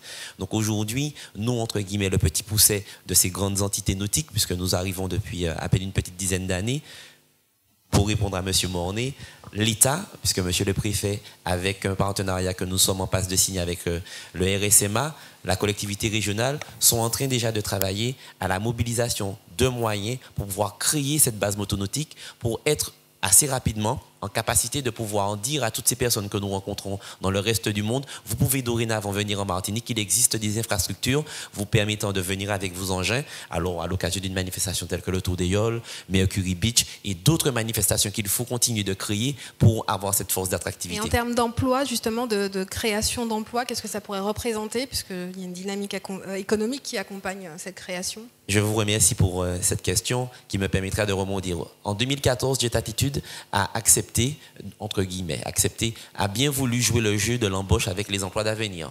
Nous en avons eu quand même une dizaine, auprès desquels nous avons cherché nous avons cherché à leur permettre de découvrir ce que c'est que la mer. Le jet ski, pour nous, on ne parle pas de compétition, mais pour nous, membres de l'association, est avant tout un moyen d'amener ces jeunes en mer. Pas plus tard que ce week-end, avec la ville de Fort-de-France, nous prévoyons de permettre à une 60aine de jeunes de découvrir l'activité, je répète, pas l'activité jet ski, l'activité nautique. L'idée pour nous est de permettre aux jeunes de comprendre qu'aller en mer, ça respecte des règles, demande de respecter l'environnement, demande de pouvoir effectivement appréhender les dangers qui sont liés à la mer. Et pour nous, à notre niveau, tout comme M. Dédé, tout comme Bernard, tout comme l'UCPA, tout comme la Fédération française de voile, c'est aussi d'apporter notre pierre à l'édifice au travers d'un support qui, pour le moment en tout cas, semble faire rêver les jeunes. Alors les jeunes et les moins jeunes. Alors avec cette base, nous espérons pouvoir faire de ces emplois d'avenir des emplois pérennes, puisque en périphérie, nous ne sommes pas aussi performants qu'à la Fédération française qui a une très très longue expérience sur les différentes thématiques, mais nous avons les activités nautiques mécaniques, nous avons l'activité électrique, nous avons l'activité de résine, nous avons l'activité effectivement sécuritaire. Pourquoi pas imaginer demain matin le port du Marin, entre guillemets, avec des jeunes qui patrouillent pour pouvoir surveiller un petit peu ce qui s'y passe, aussi bien pour le placement des bateaux, aussi bien pour on va dire, le travail de police pour des personnes qui utilisent des produits nocifs, etc., etc.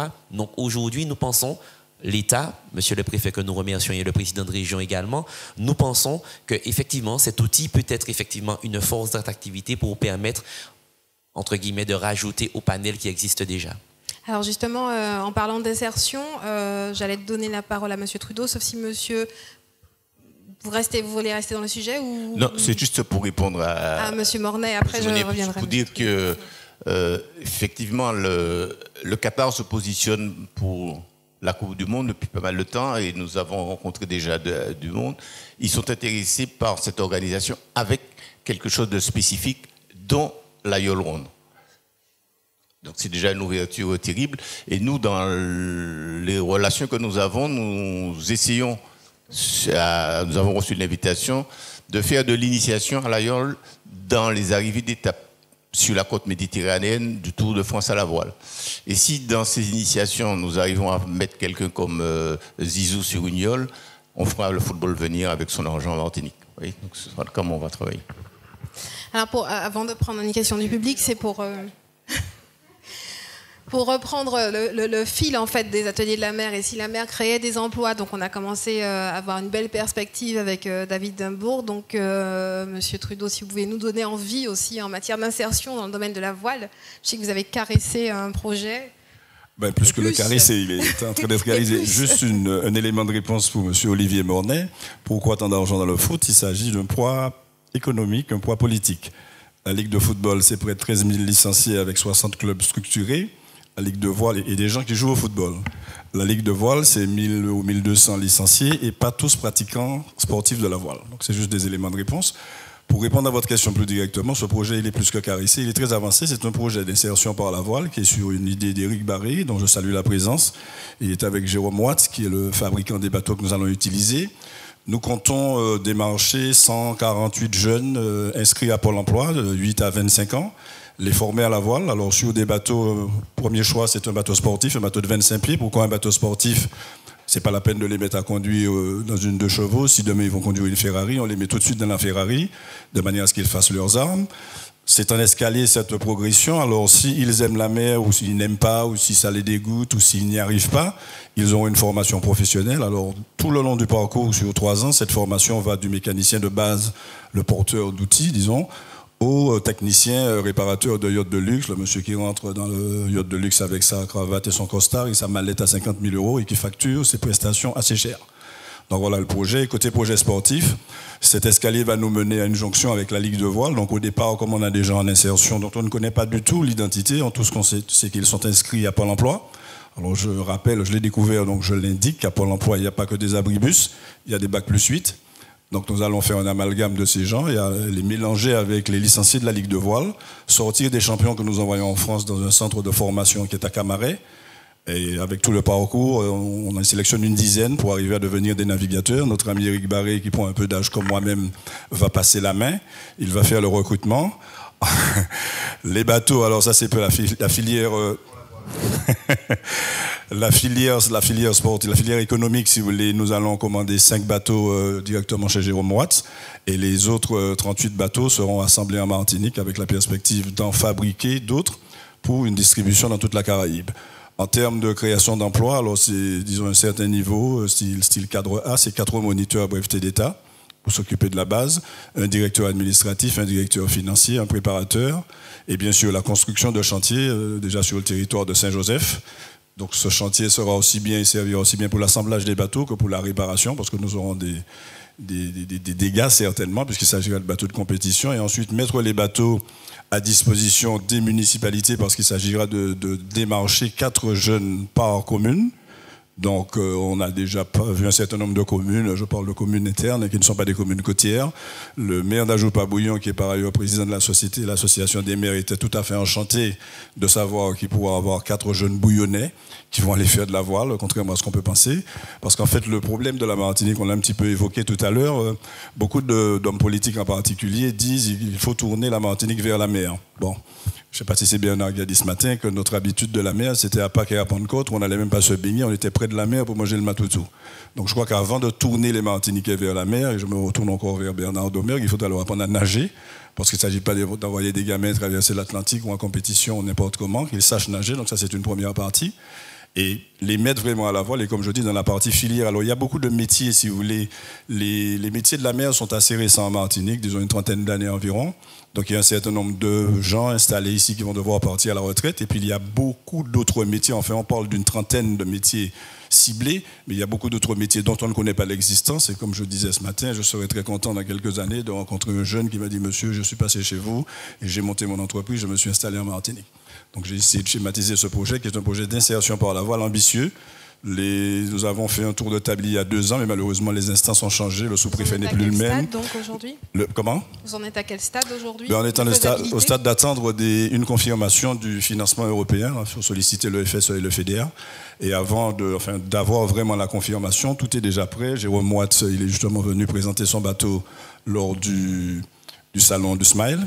Parce que ce bateau va naviguer, il navigue déjà en Martinique, mais il y a la partie économique, si vous voulez, où ces bateaux seront, je le répète, assemblés en Martinique et vendus sur les îles avoisinantes depuis le Venezuela jusqu'à Cuba. D'accord, donc il est ficelé, enfin je parlais de caresse parce qu'il n'est pas encore opérationnel, mais en tout cas il est bien ficelé, il n'attend qu'un levier finalement pour être monté. Et dès que nous aurons la confirmation réelle du financement, nous allons devoir partir en campagne, revoir les gens que nous avons vus il y a 2 ans, qui étaient tous d'accord et enchantés du projet. Et qui le seront encore. Ils le sont encore, les gens sont toujours enthousiastes quand on ne leur demande rien. Nous ne demandons rien aux mairies, à peu près 2 000 € par an pour sortir 4 gamins de la rue. Je crois que c'est remarquable. Mais j'y crois, je crois à ce projet. C'est la raison pour laquelle je participe à l'élaboration. Et puis j'ai dû prendre, puisqu'Éric Barré a autre chose à faire, j'ai dû prendre la présidence de l'association qui pilote ce projet. Ben, bravo pour ce projet en tout cas. Merci pour ce témoignage. Est-ce que vous avez... Oui, c'est vrai. Vous avez monsieur là le micro. Alors justement, est-ce qu'on peut rêver un jour d'une course à la voile entre les îles inter-îles? Car chaque île a sa course, chaque île essaie de faire une course extraordinaire. Saint-Barth, la course de luxe, ici, les Tours de la Martinique, qui sont très bien d'ailleurs. Mais est-ce qu'on peut rêver, espérer? Ça serait formidable. Ça, c'est une première question. Et une deuxième qui devient un peu off par rapport au scooter des mers. Combien coûte un scooter des mers et qui peut en pratiquer ici? Voilà. Est-ce que le Qatar aide à l'acquisition de scooters des mers? Alors nous avons réalisé, si vous voulez, dans la Caraïbe, j'ai été pendant plusieurs années vice-président de la Caribbean Sailing Association, qui est une association qui gère, entre guillemets, la voile des Bahamas au Venezuela, donc avoir le contact avec tous ces gens. Et nous nous sommes rendus compte qu'hormis Porto Rico, qui est hispanophone, et puis le Venezuela, qui est un peu excentré, toutes les autres îles, c'est ce que j'appelle le réseau anglo-saxon. Et que la voile, en fait, s'arrêtait un petit peu à Antigua, à la Guadeloupe, disons, au sud d'Antigua. Donc, il y a quelques années, avec les Trinidadiens et les Barbadiens, les Saint-Luciens, Saint-Vincent et Grenade, nous avions mis au point ce qu'on avait appelé le SOC, qui est le Southern Ocean Racing Circuit, qui est un circuit, si vous voulez, qui allait d'île en île, sauf que nous sommes, enfin, je ne le suis plus maintenant étant à la retraite de l'entreprise qui m'employait, mais nous sommes des amateurs et nous n'avons pas toujours le temps de naviguer. Là, nous sommes face à des professionnels qui n'ont que ça à faire. Et réaliser ces circuits sur plusieurs mois, si vous voulez, c'est extrêmement difficile. Là, le circuit qui existe en ce moment, c'est depuis Porto Rico, la Copa Velasco, ensuite BVI Spring Regatta, ensuite on descend un peu plus bas, la Rolex Cup à Saint-Thomas, après ils vont à la Heineken Regatta, et tout ça dans un trimestre. Hein. Ils vont à la Heineken Regatta, ils vont à Saint-Barth, et ils finissent fin avril à Antigua. Nous n'avons pas vraiment la possibilité de le faire. On a essayé avec les Trinidadiens, mais on s'est très vite heurté. Puis au système d'échange, si vous voulez, si vous allez chez eux, ils viennent chez vous. Bon, c'est vrai qu'ils ont d'autres moyens que nous n'avons pas. Et comme je le répète, on ne trouve pas beaucoup de temps pour... Moi, je l'ai fait souvent sur mes congés personnels, sur mon temps, mais on ne trouve pas toujours le temps d'aller faire ce fameux circuit Caraïbes Sud, disons, qui est souhaité par la CSA, en se rendant compte que, bon, là, je reviens de Saint-Barth. Bon, pour aller à Saint-Barth, c'est 32 heures de voile. Ça n'a l'air de rien. Bon, il faut quand même aimer pour y aller. Puis pour y aller par avion, c'est un peu compliqué. Il faut aller à Saint-Martin. Ça aussi, c'est une problématique. Les déplacements dans la Caraïbe Sud sont extrêmement difficiles. Pour aller à Saint-Barth, il faut aller à Saint-Martin. Soit vous attendez les petits avions si vous n'avez pas peur, soit vous prenez le bateau, il y en a pour 3-4 heures. Donc c'est quand même des difficultés de déplacement quand on déplace des équipages qui vous disent j'ai pas le temps, j'ai pas les moyens, ou je peux pas, mon patron me donne que 4 jours, ben, pour aller faire 4 jours de régate, vous passez 10 jours en mer. Et au retour, ça nous a quand même pris 38 heures. Donc voilà un petit peu là. Je passe à la question, la réponse à David pour le coût du scooter. Oui. Oui, alors pour ce qui est du coût, c'est vrai que souvent quand on pense à jet ski, nous Martiniquais, on pense aux compétiteurs. Donc effectivement, ce sont des engins qui peuvent coûter très très cher. Notre échelle de valeur jusqu'à ce que nous partions au Qatar avoisinait les 35 à 40 000 euros. Aujourd'hui, pour les compétitions, le nouveau circuit auquel nous avons adhéré, les compétiteurs peuvent avoir des engins qui peuvent coûter jusqu'à 150 000 euros. Donc assurément, nous ne sommes pas armés pour pouvoir développer une activité autour du sport de compétition. Il n'est pas du tout question de cela. Aujourd'hui, quand nous parlons de jet ski à la Martinique, nous pensons au jet ski tel que, pour faire une comparaison, entre une Ferrari et une Twingo. C'est exactement la même chose aujourd'hui dans le jet ski. Quand nous, Jet Attitude, on parle de jet ski, on pense tout de suite aux jets de compétition. Donc des jets qui coûtent très très cher. Par-delà le coût, à l'achat, il y a aussi le coût à l'entretien. Mes amis de la voile savent très bien que acheter un bateau, c'est pas forcément là l'écueil, c'est l'entretenir. Cet écueil existe également à la voile. Mais aujourd'hui, il existe des engins jet ski que vous pouvez trouver chez des concessionnaires en Martinique, neufs, pour monsieur tout le monde, à usage, on va dire, quotidien, qui ne coûtent que 7 000 euros. Donc, guère plus cher qu'un engin à voile type catamaran ou laser ou sunfish. Donc voilà le coût de la pratique jet ski aujourd'hui. Donc l'un des points, l'une de nos approches est de dire dans une famille, il peut y avoir jusqu'à 3, voire 3 voitures et demie dans une même famille. Aujourd'hui, nous pensons qu'à l'orée, si d'aventure nous réussissons à créer cette infrastructure permettant aux Martiniquais d'être rassurés sur l'achat et la propriété, entre guillemets, d'un engin jet ski, parce qu'il faut aussi pouvoir le stocker. Nous espérons, d'ici 2020, permettre à beaucoup plus de Martiniquais d'avoir également un jet ski pour pouvoir s'adonner à des activités nautiques. Avec la multiplicité des ventes de ces engins, c'est également le commerce maritime qui perle autour de ces activités qui va également être rehaussé. Je parle bien sûr de l'entretien, je parle de la mécanique, je parle de l'électricité, etc., etc. Donc voilà un petit peu notre analyse. Alors, pour aller totalement au fond de votre question, depuis peu, nous subissons un écueil très important. Il y a une taxe qui a été votée, enfin une taxe qui existe maintenant, une taxe maritime, qui taxe très lourdement les engins motonautiques. Alors je vais parler de prix. Quand vous aujourd'hui vous possédez un bateau grosso modo de, on va dire de 7 mètres, 58 mètres, avec 2 moteurs de 250 chevaux, vous payez à peu près à l'année, je crois que M. Mornay sera bien plus à l'aise sur cette question, on va dire une moyenne de 250-300 euros, allez, 400 euros par an. C'est un engin qui peut naviguer de nuit, qui peut transporter 6, 7, 8, voire 12 personnes. Un jet ski aujourd'hui, pour ceux qui sont vendus la plupart du temps, parce que Bernard disait quelque chose et je le rejoins, ils veulent des engins très rapides, très puissants, les plus puissants, donc des engins de 310 chevaux. On vous invite dimanche à venir voir un petit peu ce que peuvent faire ces garçons avec ces engins. Eh bien, la taxe est de 800 euros par an. Et ils ne peuvent naviguer que 2 jours et ils ne peuvent être que 3 maximum sur ces engins. Donc c'est un réel frein. Donc en même temps que nous avons la chance d'avoir la collectivité régionale, le préfet et les différents partenaires, la direction départementale de jeunesse et sport, qui ont envie de s'appuyer sur ce support, nous devons également mener d'autres combats pour pouvoir essayer de réguler. Parce qu'en même temps, nous avançons, nous faisons un pas, mais nous faisons aussi un pas dans le sens inverse. Donc j'espère avoir répondu à madame. J'espère aussi, parce qu'on va passer à une autre question. Monsieur Labouché. Oui, l'intervention de M. Dimbourg offre bien la transition avec ce que je voulais dire. Je crois qu'on est tous d'accord pour dire que les activités nautiques représentent un aspect essentiel du développement économique de la Martinique et d'occupation de nos jeunes, pas seulement en insertion provisoire, mais en métier, en professionnalisation sérieuse. Ce que je veux dire, c'est que vous, professionnels ou amateurs très éclairés dans ce domaine, ne devez pas hésiter à insister auprès des pouvoirs publics, parce qu'il y a constamment des problèmes de financement. Mais il faut insister auprès des publics dont c'est le devoir de vous aider. Je rappelle 2 ou 3 chiffres que nous devons tous avoir en tête. Au niveau national, le secteur public gère 58% du produit intérieur brut. Si on additionne l'État, les collectivités et le monde hospitalier. 58% du produit intérieur brut. Dans les départements d'outre-mer, le même chiffre, c'est 70% du produit intérieur brut. En termes de budget, simplement. Sans parler des pouvoirs législatifs, réglementaires, fiscaux. Vous disiez tout à l'heure, 600 euros ou 700 euros de prélèvement pour les jet skis. Donc, le secteur public, l'État, les collectivités, la future collectivité territoriale, ils ont le devoir de vous aider.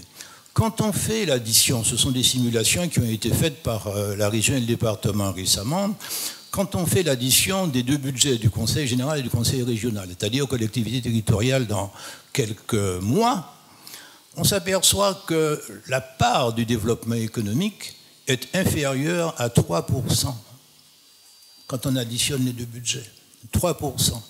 Donc, si on veut que la Martinique ne soit pas un simple territoire d'assistance sociale, mais un territoire de développement économique, donc de dignité, finalement, il faut insister, chacun d'entre nous, là où il a à travailler, pour que le secteur public renvoie, dans une certaine mesure, une partie de ce qu'il prélève pour qu'il y ait développement économique et création d'emplois durables et dignes. Merci beaucoup, Monsieur Laouchi. On va devoir malheureusement conclure parce que l'autre table ronde doit commencer. Nous vous remercions tous d'être venus participer à cette table ronde. Ah oui, Monsieur Trudeau, je vous avais promis une courte. Ça, oui, très rapidement. J'ai été tellement passionné tout à l'heure que j'ai oublié de vous donner 2 informations importantes. Le projet s'appelle Martinique Destination Voile et le choix du support, c'est des Xtreme 25. Très bien. Merci beaucoup. Et bonne continuation, bon vent. Donc voilà, merci à tous d'être venus. Je vous ai tous très occupés. Merci encore. Il y a une prochaine table ronde qui commence donc à 16h sur la question portuaire et si la Martinique profitait de l'ouverture de la 3e écluse du canal du Panama. J'espère que vous resterez nombreux pour ce second sujet de l'après-midi et dernier d'ailleurs des ateliers de la mer. À très bientôt et merci à ceux qui étaient en ligne.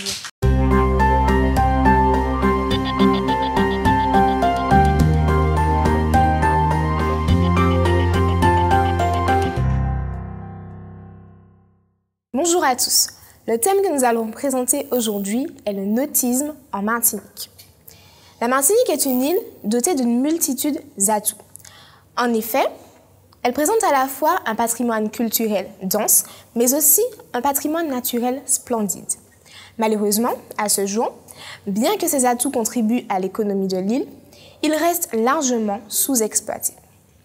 La Martinique a un véritable potentiel de développement. Aujourd'hui, ce développement ne peut se faire sans une ouverture sur le monde, afin d'attirer davantage de personnes et de rayonner à l'international. L'île aux fleurs a la possibilité d'utiliser un de ses plus bels atouts naturels, la mer, une ressource abondante en Martinique, mais un atout encore sous-exploité à ce jour. Bien que nous possédions de nombreux clubs et stations nautiques en Martinique et que nous accueillons des événements sportifs nautiques, la Martinique peut bien plus. Imaginons. Et si la Martinique devenait le spot mondial des loisirs nautiques? Aujourd'hui, la Martinique s'impose déjà en tant que destination nautique de référence. Ce secteur, contribuant à l'attractivité du territoire, est une filière fondamentale pour l'activité touristique de la Martinique. Le secteur nautique martiniquais participe à l'économie de l'île à travers plus de 130 entreprises. Le nautisme est de plus une filière économique à fort potentiel de développement et de génération d'emplois. En effet, l'île aux fleurs offre un nombre important de places à quai. De plus, elle propose aux plaisanciers des services divers de qualité.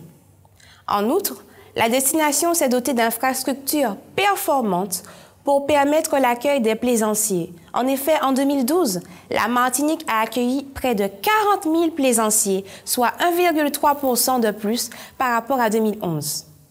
La réforme de la politique de développement touristique de la Martinique prévoit de plus, à l'horizon 2020, la modification des moyens supplémentaires afin d'augmenter les capacités d'accueil et de développer de grandes plaisances. Ce projet prévoit également une meilleure structuration de l'offre de loisirs nautiques ainsi qu'un soutien à la création des régates. Imaginons, si nous organisions de grands événements nautiques à la Martinique, il faudrait prévoir à la fois des places à flot, des places à terre, des services techniques, des services commerciaux, des produits touristiques, des services de restauration ainsi que des hébergements. Tout ceci représenterait une rentrée économique non négligeable pour notre île. Par ailleurs, la Martinique présente un calendrier riche en événements nautiques permettant de se conforter dans l'idée d'une perspective d'avenir. Des événements tels que l'Atlantique Odyssée, la Panerai Transat Classique ou encore la Martinique Surf Pro, le Tour de Martinique des Yoles Rondes et bien d'autres événements qui participent à l'attractivité et à l'animation de notre territoire. Durant ces dernières années, il y a eu un fort attrait pour la voile et de plus en plus de marinas ont vu le jour dans d'autres régions de l'île, Trois-Îlets, Robert, François. Aujourd'hui, c'est le port de plaisance du Marin qui est le plus grand et le mieux équipé. La marina du Marin est la plus importante du sud de la Caraïbe. Elle a été récompensée à plusieurs reprises. Trophée de l'Escale en 2012, Pavillon bleu depuis 2006 et destination portuaire d'excellence Odyssea en 2013. Afin d'étudier la viabilité de notre projet, à savoir faire de la Martinique le spot mondial des sports nautiques, nous avons réalisé une matrice SWOT qui met en évidence, d'une part, les forces et les faiblesses et d'autre part, les opportunités et les menaces de la Martinique. Donc nous en avons retenu un par catégorie afin de vous les présenter. Tout d'abord, la force de la Martinique, c'est la volonté de divers acteurs de développer le secteur nautique. Malgré cette force, la Martinique reste pour l'instant tournée essentiellement vers la terre, ce qui constitue sa faiblesse. La Martinique a aussi de nombreuses opportunités, telles que l'augmentation du nombre de tourisme depuis 2012 Et elle doit aussi faire face à des menaces telles que la concurrence de diverses îles de la Caraïbe. Nous allons maintenant vous présenter 3 exemples d'îles caribéennes ayant réussi dans le domaine du nautisme et plus particulièrement des régates. Tout d'abord, l'exemple de Saint-Martin. Saint-Martin jouit d'une solide réputation auprès des professionnels de la voile. Il s'y retrouve chaque année, en mars, pour la célèbre compétition Henken Regatta et en novembre pour la course de l'Alliance. Antigua. Antigua, avec plus de 200 voiliers à la Sailing Week, est également une île qui a su tirer parti de son espace maritime. L'île de Saint-Barthélemy est aussi un bon exemple de réussite dans ce domaine. Saint-Barthélemy sert à la fois de base d'entraînement aux équipes olympiques. En conclusion, plusieurs îles, malgré leur taille inférieure à la Martinique, ont réussi à créer sur leur terre des régates internationales rassemblant des personnes des 4 coins du monde. Ces îles ont su faire de leurs régates des événements incontournables, en y conviant de grands noms du monde de la voile ainsi que des artistes internationaux. À l'instar de ces îles, la Martinique peut tout à fait percer dans ce domaine. En effet, à travers ses eaux, son climat, sa capacité d'accueil, elle peut potentiellement devenir la capitale mondiale des voilus. Ou tout au moins l'une d'entre elles, à condition qu'elle se donne les moyens nécessaires. La Martinique réunit tous les atouts et les forces nécessaires pour développer au maximum son activité touristique. De plus, sa géolocalisation est propice au développement des sports nautiques. Nous accueillons actuellement un nombre important de tourisme dans le domaine du jet ski, des voiliers, et nous bénéficions d'infrastructures et de capacités d'accueil notables. Nous possédons les fonds et les ressources nécessaires à financer nos idées. Il ne nous reste donc qu'à agir. Réussir un tel pari serait pour notre île une occasion de créer des emplois, accroître notre fréquentation touristique ainsi que notre notoriété à l'échelle mondiale. Actuellement, seuls 15 000 voiliers font escale en Martinique alors qu'il y en a 100 000 qui transitent dans les petites Antilles. Grâce au développement du secteur nautique, nous pourrions certainement attirer davantage de personnes.